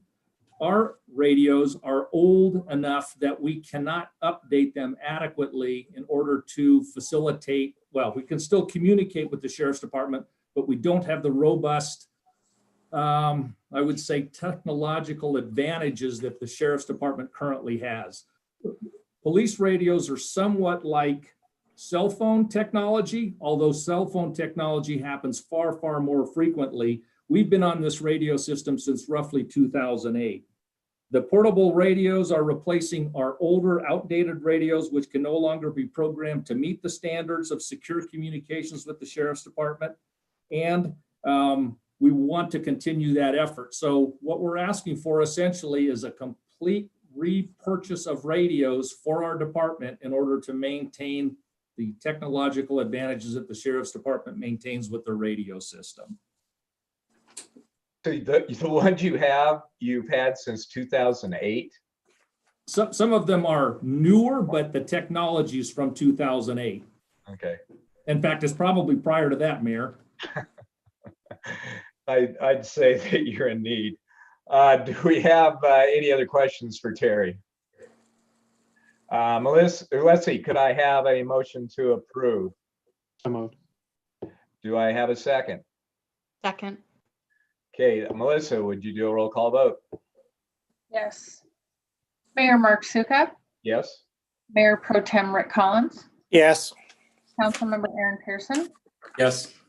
Councilmember Lisa Lake, Yes. Councilmember Brett Hansen. Yes. It's approved. Thank you, Mayor and Council. You're welcome, Terry. Last item on the agenda, 7G, a resolution approving amendments to the town policy regarding Timnath Reservoir. Matt or Aaron, are you going to say anything here? Or Yeah, just sort of going back, I pretty much said what I had to say with the reservoir policy being met before. We had quite a robust discussion around the policy and trying to balance out the increasing Timnath population and having more accessibility to the people that live here. And I think we achieved that with what we came up with in the policy, along with the added change that's in the staff recommendation. Okay. I mean, it's laid out pretty well there. I think what I'm going to do is just ask anybody if they have questions of either Aaron or Matt on that. Brett, please. So I'm looking through the summary of changes here. So on the fees, there's a number of changes. It seems like for the most part, there was an increase of fees for shore use for non-motorized Timnath residents. Is there, what was the justification for an increase of fees there? The idea was we were going to actually have a shore pass requirement and then a whatever use pass there was after that. So right now, the way it's set up is you have if you bought a non-motorized boat pass, for example, you got a shore pass included with that. So you'll see some of these fees look like they're pretty high, but if you combine them with what they would have been, the shore pass with a non-motorized boat, it equals what it was basically prior to. So I tried to actually make the fees come across pretty straightforward. There was, for example, I think you're maybe pointing at like the GMA resident day use annual household permit, for example, or the senior household permit went from $30 to $45. Well, that was, a big jump just because most of those folks were actually they were just doing things on the shore, but they weren't doing things, on non-motorized boats. So non-motorized boat, if you tag that onto it, it would be a $25 ad, which would get you to $70, which is what the that same permit price was. So I was trying to balance those things all out. So the goal here is for a lot of these fees to be little to no change? Little to no change. And if there was a change, it was kind of the combo change so that they reflected the two different passes kind of aggregate together. So with the non-motorized GMA resident passes, a number of those fees came down. Those ones came down. But there's a different fee somewhere else that they're paying. Right. So those ones went down because they had to buy that shore use permit in advance of that non-motorized boat. So that was kind of the rationale behind that. Okay. So I know when we were talking about this in the summer, we were getting a lot of input, a lot of letters from various groups in the community. And from what I recall, there was discussions that we were going to do some public outreach when it came to the rules of the reservoir outside of the members of the pros committee. Have we done any of that outreach yet? Well, so our first approach to this was to get the committee's input, try to develop a policy that that balanced a lot of those concerns that folks had, and bring something forward. And with the idea that in the 2021 season, we would actually start kind of an outreach and a public survey effort. And then it will, kind of dial that in, and there'll be another update probably for 2022. But our goal here was to fix some of the things that we had needed to be fixed this year at the tail end of the year without, we didn't have enough time, quite frankly, to get a new, all that public involvement in the, to get it built into the current policies you see here. So what is the timeline to actually get public input on So this? that pros committee, we're going to be meeting every other month, hypothetically, and they're going to help. What we've talked about is they'd help us formulate a survey, and then they would actually be part of the advocates, the citizen advocates that go out and try to promote that survey and get people's input on it.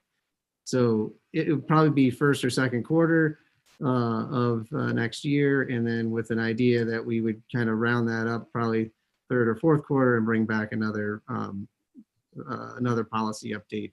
And this is me talking, not having the committee's input on that, but that's my thought process behind it. And Aaron, you might be able to input on that too.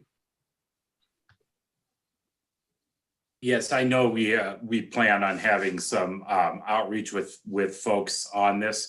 The stakeholders that we have in the pros committee are all coming from pretty diverse backgrounds and ideas on what should happen at the reservoir.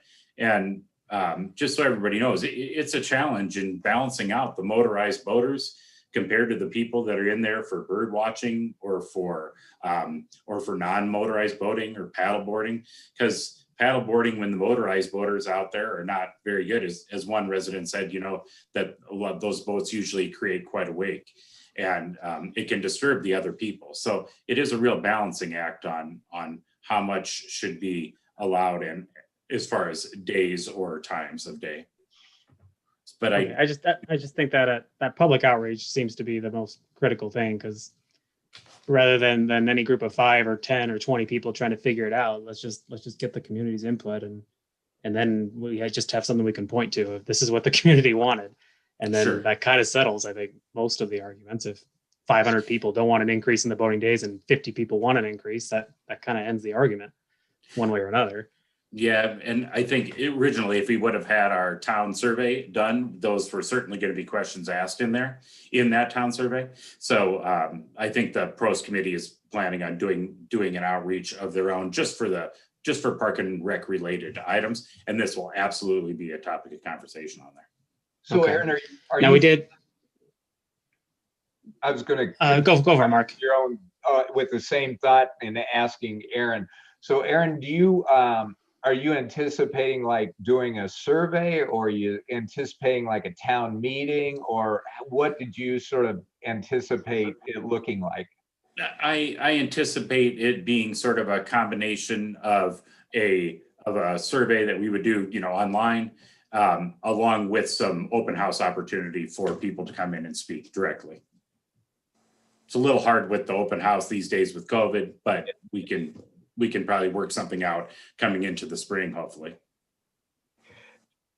I see Kim's So- here. Do you mind, Aaron, if I ask Kim, her thoughts on a survey and stuff? Oh, no, not at all. Okay. Hey, Kim. Hi, everyone. Yeah, thanks for bringing me into the conversation. Absolutely. I think we can support the Prost committee in whatever way feels most beneficial. As you all know, that we delayed the general community survey until early next year. And so I think that will be our first opportunity to evaluate how detailed we want to get in that survey. I know the initial draft that we all looked at, maybe in fall, there was conversation around maybe it was a little too detailed at that point and a little too long. So I think we'll have our first opportunity to take a swing at how do we include some community feedback with that community survey in Q1. And maybe, Aaron, at that point, if we want to come back to the committee and sort of have a second layer of feedback, we can decide how to best do that. Clearly, we have many tools at our disposal to actually do the survey in terms of online. We can even do a print survey if we wanted to. I always caution and say, when we do surveys powered by staff, they're not necessarily scientific. So they're more of a poll or a moment in time just to gather feedback. But I think even with COVID, we can help the pros committee at least better understand kind of where the community is coming from and why we might not drill down to super specifics. I think we can at least give you guys some good guidance based on what we get from both the community survey and then anything we do further after that. So That'd be great to have that help. Oh, Kim of course. and Aaron. Kim and Aaron. So, and I agree with your initial comment, Aaron, that all of those fees and everything else, I mean, my eyes spun, and I'm an accountant, and there are just a lot of back and forth and stuff that I wouldn't even be attempt to decipher on what's best or worst.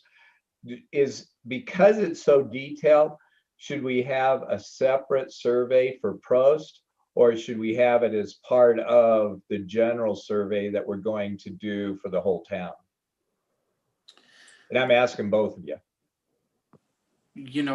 I could see that there's going to be quite a few questions, especially if we're trying to nail down more policy specific items for the reservoir, then that you'd probably want to narrow in on that and along with its own survey. I also think that along with reservoir items, there's questions on, future park programming as well. So I think that in itself, it could be a survey in itself.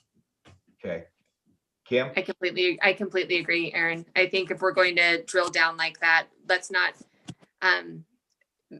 get our general community survey back up to 100 questions. Let's try and keep that high level, get the direction that we need, and then we can drill down and really develop something that's going to be helpful for the pros, maybe related to reservoir and beyond. Good thoughts. Should Brett, sorry, and Lisa next. If you're ready to move on off that survey question, I'll chime in. I just okay. Okay, so my understanding then is the rules for this upcoming season, I mean, those are essentially intended as a stopgap that is kind of trying to immediately respond to the letters we got over the summer. Is that an accurate summation? You want to take it, Aaron, or you want me to take it? Yeah, Matt, why don't you answer that? Because I know you've had so much more interaction with the community on these things. Yeah, we did try, thank you. We did try to balance that. One of the things we did is added half an hour to the end of the day. I did a lot of studying on different reservoirs and time of day and all that. So we tried to get it to the point where we felt most comfortable on the motorized use, especially to give a little bit more time. So it's the cutoff now is 8 p.m. We also, one of the the challenges that we received questions on was the number of permits.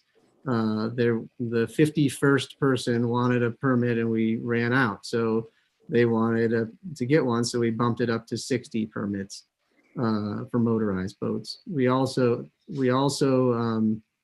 give a little discretion to the reservoir attendants now for how they can let more boats on than 10. So we can have 10 boats is our cutoff. And then if there's a lot of high use activities going on, they will hold people back until it kind of wanes a little bit, where then they can add in up to 14 boats on the reservoir if there's not a lot of high active use going. We also said that non-motorized boats, the ones that would be fishing boats, trolling motors, those kind of things, they wouldn't count against those 10 motorized boats. So we were trying to balance some of those things, the concerns that people raised, and still not go too dramatically in one direction.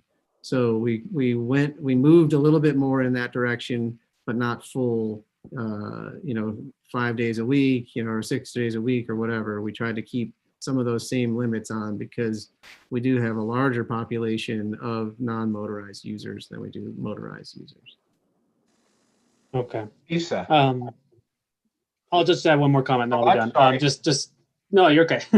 Just so the council knows, I did essentially send a quick response to the few dozen people that sent us emails over the summer, just to make sure they knew this item was in the packet. So at least people know we are talking about it and looking at it. And so any feedback we got was likely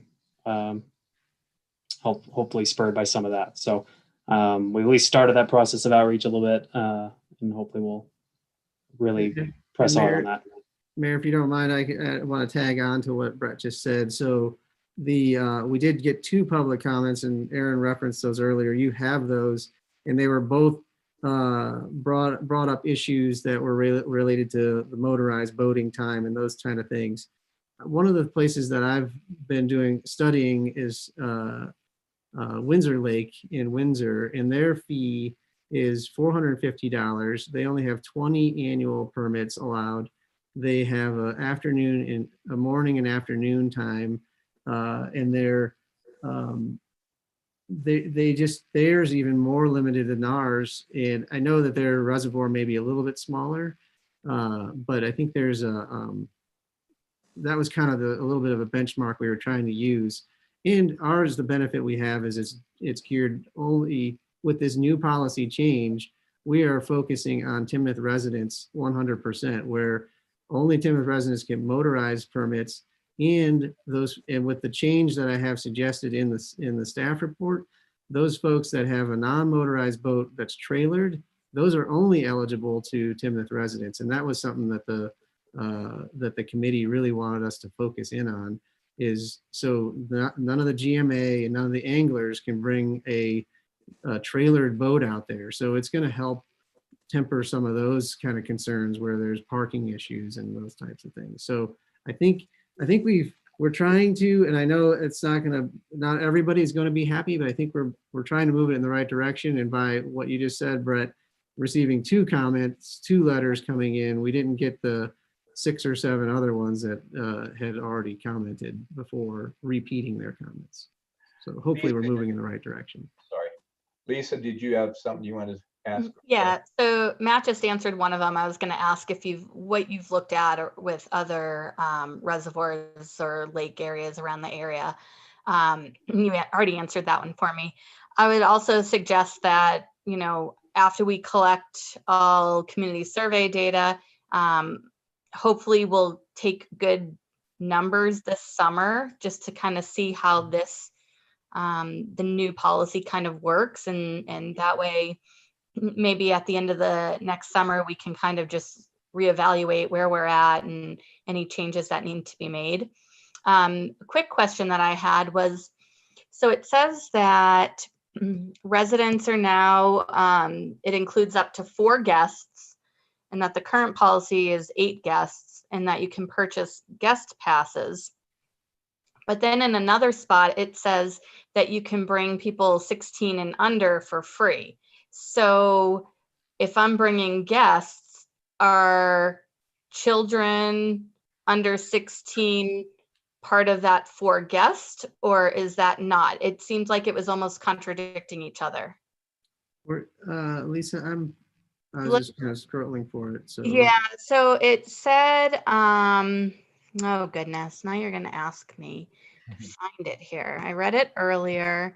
Oh, it's in the regulations section, I believe. Yes. Um, So, but at the policy part, it said that you were limited to 4. But then, yes, under the rules, it says, unless specified elsewhere, children under the age of 16 are allowed free access when accompanied by a permit holding adult 18 years of age and older. So I'm just not sure. Am I still limited to 4 guests, or can I bring 4 adult guests and then all their kids are free? we didn't get into the specifics of that, so let me, I'll try to answer, but I think, Aaron, if you want to help me with this one, the intent there, the 16 and under, if they're part of your household or your family, then sure, but if they're outside of your household and a guest, you know, I definitely want to clear this up. I don't want to have confusion built into it. And let me think a little bit more about that and see how we can clean that Yeah, up. because the reason I ask is because, not every household has 4 people. And Right. if I'm inviting a family and they happen to have 3 kids and one of them's like a 2-year-old or something like that, it just seems kind of silly to have to pay for that person. And then for because for day passes and guest passes, like how would I even pay for that? Because I'm not a planner. So I would be the type like, hey, I'm going in 30 minutes. Do you want to go? And I guess I would just have questions about that kind of stuff. And you don't need to answer right now, but. Well, no, I have an answer for the day passes. We are implementing a policy that we're going to have on-site purchase of day passes available. So you could show up out there and buy a day pass when you're there. So you don't have to do it in advance. And it's Gotcha. actually, we're moving that responsibility out to the reservoir so that they're the ones counting and keeping track of these limits too. So. Okay. Yeah. Well, and then you made me think of, so right now we get the little hangy thing that we hang on our window. And I'm pretty sure at one point we had like 4 or 5 of them because they send new ones every year and they never have a year on it anyway. Right. Have you thought about changing that kind of method? Because I'm sure there are old ones floating around. We have, and our approach to that is going to be where we send, this year will be kind of our last year for doing that, where we're going to send them out to everybody. We're going to send it to everybody and it'll be the one that you keep. And if you lose it or you need a new one or you want one from your other vehicle, you would come in and get another one issued to you. And this would be one that you just carry year over year over year. And so you'd be kind of assigned that permit number. So we're not issuing new ones of those every year. And will it be a different color than they have been in the past so that people can't use old ones? Yes, exactly. Yeah. Awesome. Yep. Cool. Thank you. Yep. Other questions?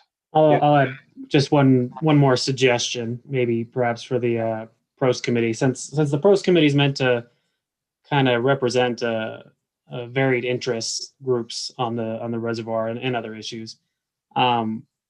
Maybe in the future when there's these kinds of proposals or recommendations, like go and have the pros committee vote on them. Then it gives us an idea of how the community might feel about it. Just a suggestion to consider. Sure, and I actually, Aaron, I believe we did vote on, it was kind of hard because it was a very conversational type of discussion, and then it was, okay, did everybody agree with this? And everybody said yes, and it was an informal vote, but yeah, everybody was like, yeah, these are what we talked about is what we're championing and want to take forward as a recommendation to council. So I apologize, I didn't put that in the staff report, but in effect, they did all vote and agree to these suggested changes. And other than the couple of things that I actually pointed out in the staff report that were inadvertent, we believe were inadvertently penalizing Timnath residents. So we suggested, in keeping with the spirit of what they were saying, we made the change to for you to consider that change as part of these changes, but at least keeps their spirit intact. And then it moves to not penalize the Timnath residents. Okay. So yeah, but we'll be better. I'll be better at bringing forward specific voting recommendations to this, All right. to the council. Thank you. So I have a comment and a question. The comment is, I love the fact that you are flexible with how many boats are out there and how it's going, because you could have a day where you got 10 buzz bombers and the next day you got 10 people that are just sort of floating along out there and let some more boats. So I like where I like the discretion you give the reservoir service manager the chance to either put more boats out or something like that. So great. Having a strict policy, I don't think works really well with it. So this is going to show my ignorance on the boating policies and stuff. So why do we not let people boat on Monday and Tuesdays? Motorized boats? Yeah. The goal was, there was a lot of people originally that were non-motorized boat users, and there was a pretty good outcry that said, hey, we need some days where there's a relief where we can actually be out here doing our non-motorized activity and not be waked and dumped over or whatever. So it was a balance. It was really I'm just asking. I'm not a boater. I don't know what it works. I'm just curious what the I will add to that, Mark, that last summer I was the one that kind of initially threw a council member report on this, and as a result, I ended up having phone conversations with at least a dozen people who I did not know before that all expressed some concern about increasing the number of days, just because they did want some of that non-motorized boating experience. So there is definitely a competing interest for the reservoir. Yeah, I absolutely agree with that. The balance between the non-motorized and motorized. And that's why originally, as you can see in this staff report, this policy's been updated pretty much every year, sometimes a couple times a year over the years, but trying to find that balance of the non-motorized bird watchers, fishermen, along with the motorized folks. Okay. Aaron, thanks for putting this together. I know you sort of agreed to take it on and it was added to your workload. So thanks for doing that and coming back and giving us a good report. Yeah, it's my pleasure. Great, thank you. And I couldn't have done it without our great staff, so. Good, great. Staff, thank you for that too. Do I have a motion to approve the amendments to the Timnath town policy regarding Timnath Reservoir? Can I interject real quick? Yes, Can you sure. actually add the condition that I stated in the staff report that we allow for the Timnath residents to purchase trolling motor trailered boats? And you're good with that, right, Aaron? Yeah, absolutely. I think that's right in line with what the pros committee was thinking. It was just something that wasn't right there initially, but it's definitely a great fix. So Aaron, do you want to make the motion with that inclusion in it? Yes, so I move to pass this reservoir policy with the condition as stated in the staff report. Okay, do I have a second? Second. Okay. Melissa, will you do a roll call vote? Mayor Mark Suka, Yes. Mayor Pro Tem Rick Collins, Yes. Councilmember Aaron Pearson, Yes. Councilmember Lisa Lake, Yes. Councilmember Brett Hansen. Yes. Thank Okay. you. Thank you all. Yes. Great. Does anybody have anything else they want to bring up? Do I have a motion to adjourn? So moved. Do I have a second? Second. Second. Okay. Melissa, would you do a roll call vote? Mayor Mark Suka, Yes. Mayor Pro Tem Rick Collins, Yes. Councilmember Aaron Pearson, Yes. Councilmember Lisa Lake, Yes. Councilmember Brett Hansen. Yes. We are adjourned.